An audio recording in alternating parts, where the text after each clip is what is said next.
को ढक के रहते हैं, एक तरह से कह सकें पुरुष होके भगवान अगर इतनी मर्यादा सिखा रहे हैं, तो उन्होंने दूसरी चीज़ सिखाई कि हमें कपड़े कैसे पहनने हैं।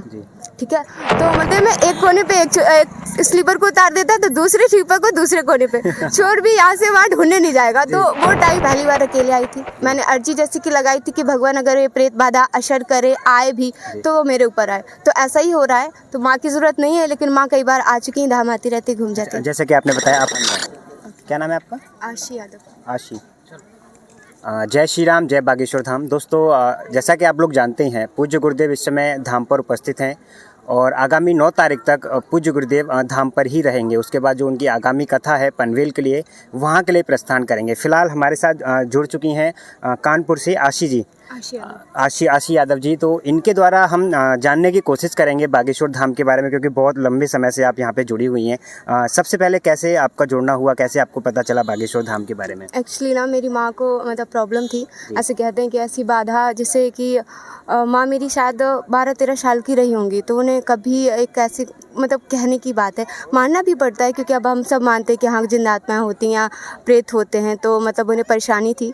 तो शायद तब से लेके आज उनकी एज 45 to 50 के बीच में। और कभी ऐसा हुआ कि उन्होंने सोचा कि वो मेहंदीपुर बालाजी चली जाए, कहीं चली जाए, तो मुमकिन नहीं हुआ उनके लिए, क्योंकि वो जो बाधा थी उन्होंने उसे मतलब माँ को कहीं जाने ही नहीं दिया। बाकी हम सब भी ऐसे करते रहे, दिखवाते रहे, चीज़ें होती रही। तो फर्स्ट टाइम जब मैंने ये वीडियो देखा, मैं हॉस्टल में थी, तो मैंने देखा, मैंने कहा कि अरे अगर ऐसा कुछ भी है तो मैं जाके मतलब देखना चाहती हूँ, लास्ट मेरे लिए उपाय है तो मैं ये भी करना चाहती हूँ। फिर मैं आई यहाँ पे, मतलब मेरे पास वहाँ पे 2000 रुपये थे जो मेरी पर्सनल खर्चे के लिए थे। मुझे कुछ नहीं पता था कि छतरपुर कहाँ है, कैसे जाना है।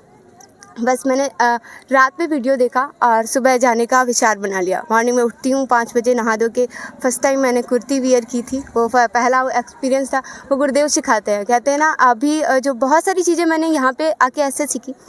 मैं कंटिन्यू कर सकती हूँ? बिल्कुल। तो जैसे कि अभी हम खाना खाते थे, कभी किसी रेस्टोरेंट पे खाया, कुछ भी खाया छोड़ दिया, घर पे खाया छोड़ दिया, मतलब ऐसा कभी हुआ नहीं। माँ हमेशा कहती थी तुम खाना जुठन छोड़ देते हो। और यहाँ एक बार अन्नपूर्णा भंडारे में एंट्री की, और जब मैंने वहाँ पे पहली बार खाना खाया तो ये मुझे लगा कि प्रसाद ऐसे नहीं छोड़ना है। तो उस टाइम गुरुदेव ने ये सिखाया कि भोजन की कीमत क्या होती है और उसे किस तरह से वो हमारे लिए मतलब कथाएं करते हैं, चीज़ें करते हैं, तब यहाँ पे हम सब भंडारा पाते हैं। तो गुरुदेव एक भी दिन आराम नहीं करते, एक के बाद एक कथा करते रहते हैं, कुछ ना कुछ ऐसा करते रहते हैं जिससे कि मतलब कि कथाएं प्रॉपर और धाम की जितनी भी चढ़ोतरी है वो सब हमारे भंडारे के लिए। तो पहली चीज़ उन्होंने वो सिखाई। दूसरी चीज़ गुरुदेव से ये सीखी है कि जैसे वो एक कहते हैं ना कि एक ऐसी मूर्त है कि जिनको देखो ना तो लोग देखते ही रह जाए। ठीक है, इतने प्यारे हैं, भगवान का वो है। पहली बार में देख के मुझे लगा था कि आधे कान्हा है और आधे राम है। मतलब मेरी जो दृष्टि थी वो भगवान को लेके थी। मैंने कहा भगवान पहले आप कृष्ण बन के आए थे, फिर राम बने, और इस बार तो दोनों रूप में, आधी चंचलता है, आधे आदर्श है। तो मैं देखती हूँ कि जब वो भगवान होके उनके पैर ही दिखते हैं, और कभी भी उन्होंने कोई भी कुर्ता पहना है तो मुझे लगता है इससे नीचे नहीं हुआ, मतलब इससे ऊपर नहीं हुआ। तो मतलब इतने और सारे मूवी के एक्टर ये सब फेल हैं, उनके आगे कोई नहीं है। उनको देख के जब वो इतने सुंदर होने, इतना मतलब उसके बाद फिर भी खुद को ढक के रहते हैं, एक तरह से कह सकें पुरुष होके भगवान अगर इतनी मर्यादा सिखा रहे हैं, तो उन्होंने दूसरी चीज़ सिखाई कि हमें कपड़े कैसे पहनने हैं। ठीक है, तो मतलब ऐसे गुरुदेव ने मुझे बहुत सारी चीज़ें सिखाई, और एक चीज़ बहुत प्यारी सिखाई है। तो मतलब मैं हंसी वाली बात है ये कि अक्सर जब धाम में कहीं जाती थी तो मेरी स्लीपर चोरी हो जाती थी। ठीक है, तो गुरुदेव ने ये भी सिखाया कि एक स्लीपर उन्होंने बताया कि मेरी चप्पल तो कभी चोरी नहीं हुई। तो मैंने बड़े ध्यान से सुना कि कैसे भगवान। तो बोलते हैं मैं एक कोने पे एक स्लीपर को उतार देता तो दूसरे स्लीपर को दूसरे कोने पे, चोर भी यहाँ से वहाँ ढूंढने नहीं जाएगा। तो वो टाइम है कि अभी मैं जितने बार भी मतलब मेरी स्लीपर चोरी नहीं हो रही, पर एक भी दुख रहता था कि मेरी स्लीपर चोरी होगी गुरुदेव। और बाकी जब से माँ के लिए मैं आई थी पहले दिन से, और इन्हें देखा था, धाम पे चढ़ी थी, मतलब दर्शन किया था, उसके बाद से माँ मतलब बहुत आराम मिल गया, बहुत ज़्यादा। और मतलब बाकी मैं चीज़ों को देखूँ तो मुझे दीक्षा भी मिल चुकी है गुरुदेव से। हाँ। तो मतलब स्पिरिचुअलिटी में एकदम ऐसा कदम चला है कि मतलब जो मेरी जनरेशन है उससे मेरा बहुत गैप हो गया है। मेरी जनरेशन के लोगों से मेरे थॉट मैच नहीं करते, मेरी चीज़ें मैच नहीं करती, तो बहुत डिफरेंट हो गया। अब मैच नहीं करते हैं या पहले मैच नहीं करते थे गुरुदेव से मिलने के बाद, या पहले थोड़ी अलग थी। तो कहते थोड़ा एक कदम अगर उनकी तरफ आप बढ़ाने वाले हो तो वो तो भगवान है, वो ज़्यादा ही बढ़ाएंगे। लेकिन अब तो बिल्कुल मैच नहीं करती। अच्छा, पहले आप कितनी जगह जा चुकी थी अपनी माँ को लेके, जो आपने बताया उनको प्रॉब्लम थी, बहुत समय से प्रॉब्लम थी, तो पहले भी आप कहीं गए होंगे, ऐसा नहीं है कि हाँ, कहीं मेरी गए? पूरी फैमिली मतलब कि बचपन से ही, जब से मैं देख रही थी कि माँ को दिक्कत ही बनी रहती थी, बीमारियाँ, इलाज पे इलाज होता रहता हर हफ्ते। जब मैं आई थी यहाँ पे तब ये था कि मुझे हॉस्टल में बोला गया कॉल करके कि बेटा घर आ जाओ, पता नहीं एक महीने के लिए रह पाओ। मतलब मेरी सिस्टर ने बोला कि हो सकता है आशी घर आ जाओ, क्योंकि माँ अगर चल बसी तो फिर हम लोग ये पछताएंगे कि माँ के साथ रह ही नहीं पाए, पढ़ाई में बने रहे तो कोई बात नहीं। जब हम ये पता चलता है तो वहीं पे हमें पता नहीं भगवान की कृपा थी कि मुझे एक वीडियो दिखता है जिसमें ये दिखते हैं, और बस मैंने कहा घर तो जाना ही, एक आखिरी उपाय कर लेते हैं। माँ ने ये भी बोला कि प्रेत बाधा मुझे बहुत दिक्कत कर रही है, अगर तुम वहाँ जाओगे तो वो कुछ भी कर सकती है। ये था कि माँ को मार भी सकती थी, लेकिन वो कैसे कुछ कर सकती थी जब भगवान साथ थे। तो बस अब वो ठीक है, बहुत ठीक है, सारी चीज़ें ठीक है, और मतलब टोटली हमारा भी माइंड चेंज हो चुका है और भक्ति की तरफ। उनको यहाँ पे आप लाए थे या केवल आप अकेले आए थे? मैं पहली बार अकेले आई थी। मैंने अर्जी जैसी की लगाई थी कि भगवान अगर ये प्रेत बाधा असर करे, आए भी तो वो मेरे ऊपर आए। तो ऐसा ही हो रहा है। तो माँ की ज़रूरत नहीं है, लेकिन माँ कई बार आ चुकी हैं, धाम आती रहती, घूम जाती। जैसे कि आपने बताया आप पढ़ाई कर रही थी हॉस्टल में, क्या पढ़ाई कर रही थी आप? मेरा ऐसे कंपटीशन चल रहा है। अच्छा, कंपटीशन चल रहा है। तो अभी आपने, जैसे कि आपने बताया हॉस्टल छोड़ दिया है, अभी यहाँ आने के लिए हमेशा के लिए? नहीं, मतलब एजुकेशन चल रहा है मेरा, बाकी गुरुदेव पे है, और इनसे ये भी है मेरा कि अब मुझे कुछ और चीज़ें चाहिए, वो सब समझते हैं। तो मतलब उस वे पे पहले मेरा वो एम नहीं था, वो चीज़ें नहीं थी, और ना ही उस तरह से चीज़ें चल रही थी।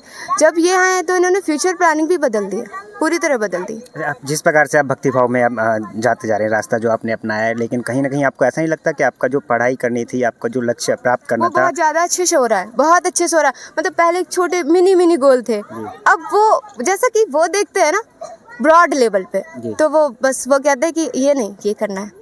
अच्छा, आप यहाँ पे आए हैं, गुरुदेव का सानिध्य आपको प्राप्त हो चुका है, दर्शन हो चुके हैं, गुरु दीक्षा आप ले चुकी हैं, आपकी लाइफ में कुछ चेंजेस है? मैंने माँ पिताजी से, फैमिली से, और रिलेशन से, दोस्तों से जो सीखा था उसमें संस्कार नहीं थे, गुरुदेव ने वो दिया।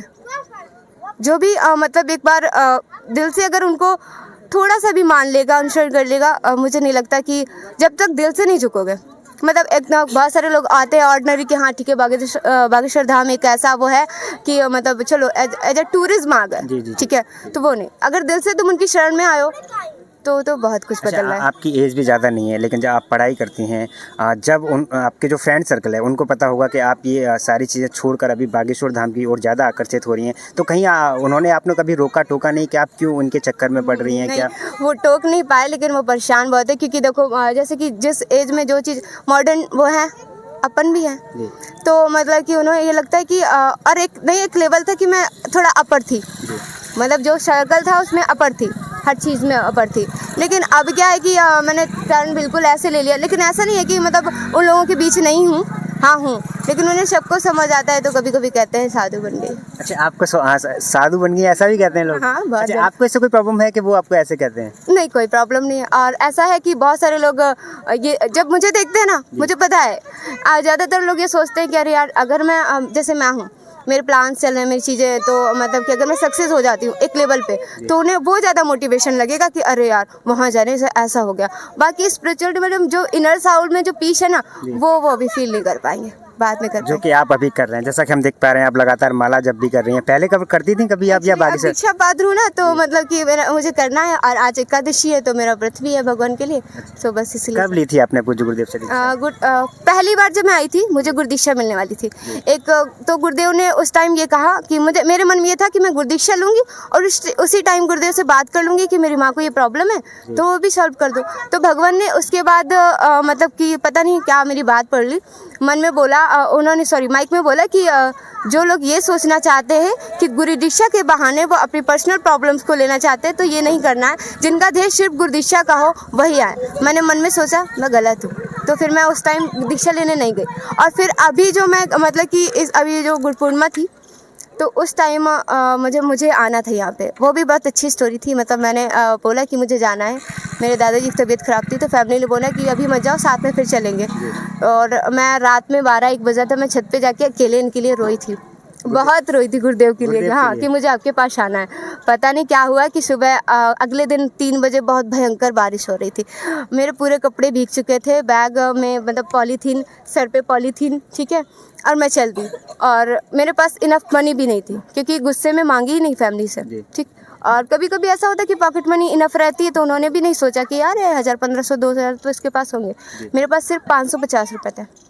मैं चल दी, यहाँ आ गई, और जब फैमिली को कॉल आया अरे तो मतलब मेरा निकनेम ढोलू है, तो बोले कि ढोलू तो निकल गई। तो मैंने कहा कि जब मैं फ़ोन किया लोगों ने कि अरे तुमने ये गलत किया, ढोलू कब आओगे? तो मैंने कहा कि जब बुलाना हो।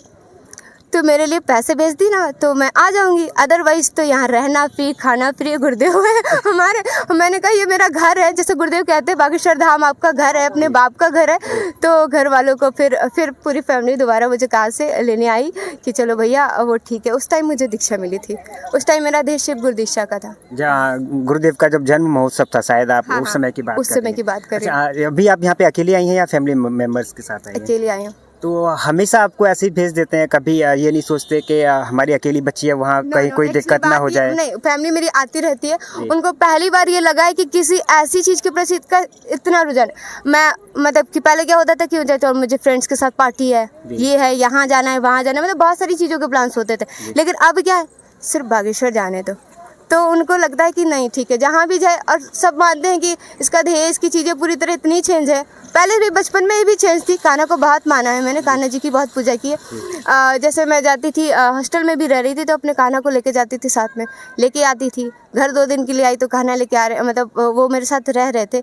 तो शायद अभी जब मैंने गुरुदेव ने मुझे दीक्षा दी है तो भी मुझे गुरु मंत्र कृष्ण भगवान का ही दिया, और इष्ट भी मेरे वही रहे।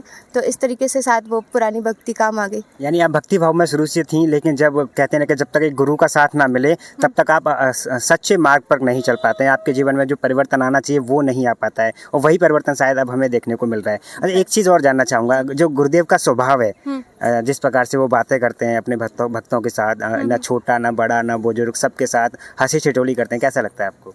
मैंने जब मतलब कि क्लास 6-7 में थी, जी 6 पढ़ा नहीं, सॉरी 7 में थी, तो 7th में मतलब कि मैंने जैसे गीता होता है कि चलो गीता पढ़ना है, मैंने 18 अध्याय पढ़े। तो पढ़ लेते थे, समझ नहीं आता था। एक लाइन बहुत ज़्यादा दिमाग में वो कर रही थी, मैं परब्रह्म परमात्मा हूँ। तो एक भैया थे, मतलब मेरे रिलेटिव, उन्होंने वो मतलब काफ़ी पूजा पाठ में थे, उन्होंने बोला, तो मैंने कहा एक ही लाइन नहीं समझ में आ रही है, तो तुम ढोलू को 18 अध्याय पढ़ने के लिए क्यों कह रहे हो? मैं पहली लाइन ही नहीं समझ में आया। तो बोले कि देखो मैं मतलब तुम जीवात्मा हो, और परब्रह्म कोई ऐसा गुरु जो तुम्हारा हाथ पकड़ के भगवान से जोड़ देगा।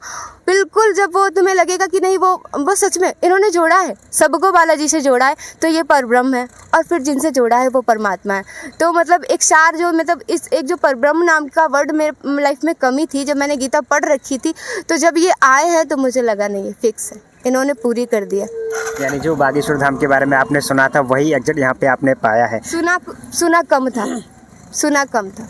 लोग कहते हैं अरे इतने सुंदर दिखते हैं, अरे मैंने लोगों की ऐसी परिकल्पना सुनी है, इतना बड़ा बाबा है और खाता होगा, मतलब लोग कुछ लोगों की नहीं कि हाँ ये खाते होंगे वो खाते होंगे, लोग सुंदर दिखने के लिए करते हैं, ऐसे चलते हैं, इतने हाँ, इतनी डाउन टू अर्थ है, इतने डाउन टू अर्थ है, मतलब कि ये लोगों की कहने वाली बात है। जो सामने से देखता है ना, एक देखो तुम सुंदर इंसान को देख लोगे, किसी स्टार को देख लोगे, ठीक है 2 मिनट में मन भर गया चीज़ों, इनको देखते ही मतलब कि भगवान वाली अनुभूति होती। और इससे पहले मतलब हमारी एक बहन है, गुरुदेव की शिष्या है, संगीत मतलब वो करती है संध्या में, संगीत संध्या में, तो उसने भी बोला था और मैंने अनुभव किया कि 1 मिनट गुरुदेव को 1 मिनट से ज़्यादा नहीं देख पाओगे, आंखें भर जाएंगी। मैंने सोचा था कि मैं जब दीक्षा लूँगी, मैं जब मिलूँगी, बहुत बातें करूँगी, इनसे बहुत कुछ कहना है, मैं कुछ नहीं कह पाई। मैं देख रही थी, मेरी आंखें रो रही थी, और 1 मिनट से ज़्यादा इन्हें देख नहीं पाई। क्षमता ही नहीं है किसी इंसान की कि 1 मिनट से ज़्यादा इनको देख। शायद आप क्या नाम था जो हमने इंट्रो लिया था, शक्ति दुबे की बात हाँ, कर रही हैं शक्ति दुबे की बात कर रही, तो उसने जो बोला था और वही मैंने महसूस किया था। अच्छी बहन है वो। यानी जो यहाँ पे देखा जा रहा है, अनुभव किया जा रहा है, वो हकीकत है। अच्छा, कहीं ना कहीं लोग कहते हैं कि हमें पर्च, जो लोग यहाँ पे आते हैं बागेश्वर धाम पे या बागेश्वर गुरुजी, सबके मन में रहता है कि हमारा पर्चा बन जाए तभी हमारे साथ कुछ अच्छा होगा। आप ये चीज़ें मानती हैं कि पर्चा बनेगा तभी अच्छा होगा? नहीं, ऐसा कुछ नहीं। मैं पहली बार आई थी, सब अच्छा हो गया। पर्चे की लालसा है आपके मन में? नहीं, ऐसी कुछ नहीं थी। बस आप धाम से जुड़कर रहना चाहती हैं और गुरुदेव के चरणों में रहना चाहती हैं हमेशा। चलिए धन्य सौभाग्य था कि इन्होंने मतलब कि ऐसा नहीं होता है कि मतलब शिष्य बनाया और स्वीकार किया, ये मेरा सौभाग्य। चलिए बहुत बहुत धन्यवाद आपका, बहुत अच्छा लगा। जय श्री सीताराम। सीताराम।